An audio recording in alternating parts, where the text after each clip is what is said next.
so far? Highlight of the day is just having fun with my teammates.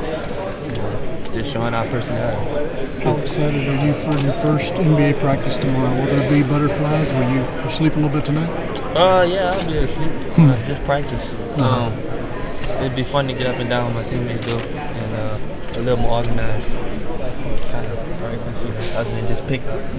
How good has the summer been to help you with the transition, to kind of get used to your teammates, get used to the NBA game?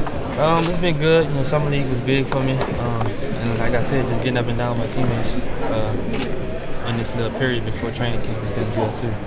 Just learning their games and finding out what they like and how they play, their style of play, things like that. I think it's gonna help.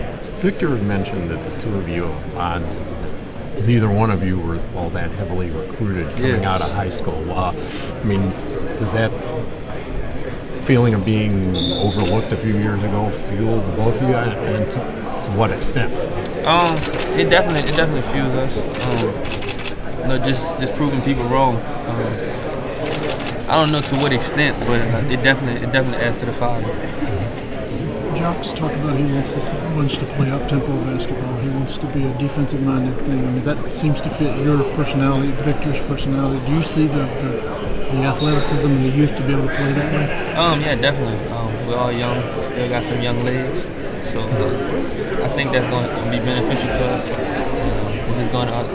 It's all about going out there and executing. What's the biggest thing that you've learned about your game in the time from summer league until now as you're going into your first practice? That I can get in the paint at this level against guys like this, and make plays for others or myself. So that's been the thing. Have you heard anything from the coaching staff or anything saying that you might start from day one? Or haven't heard anything. I haven't even asked. That's not my aim. I'm just trying to get better. I know things will work itself out. If I take care of my business, I'll be in the rotation.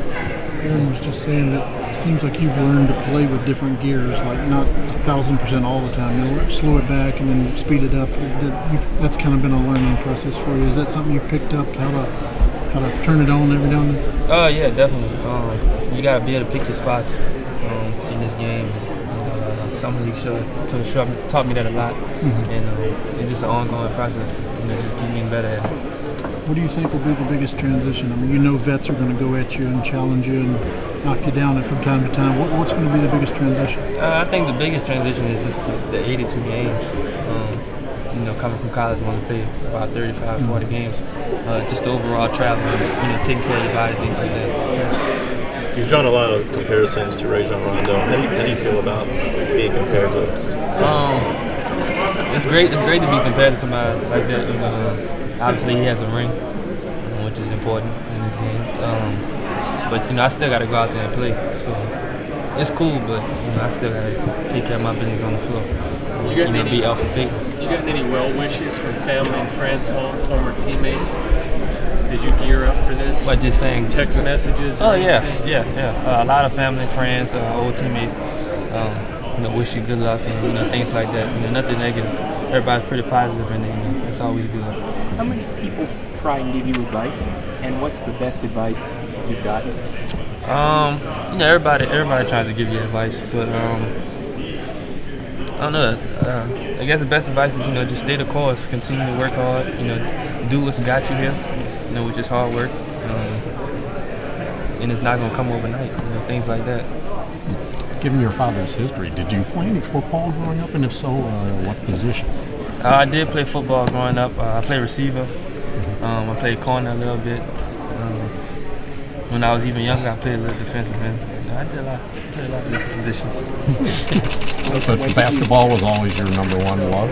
No, football was my favorite sport for a while, until maybe about 12, 13, and I started gravitating more towards basketball and wanted to focus on it more.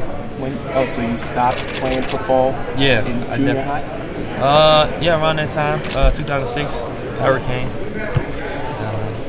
That's when I stopped playing. The team kind of disbanded. That was the end of that. If the team wanted to disband, did you think you would have made the same decision, or you think? Yeah, I definitely made the same decision.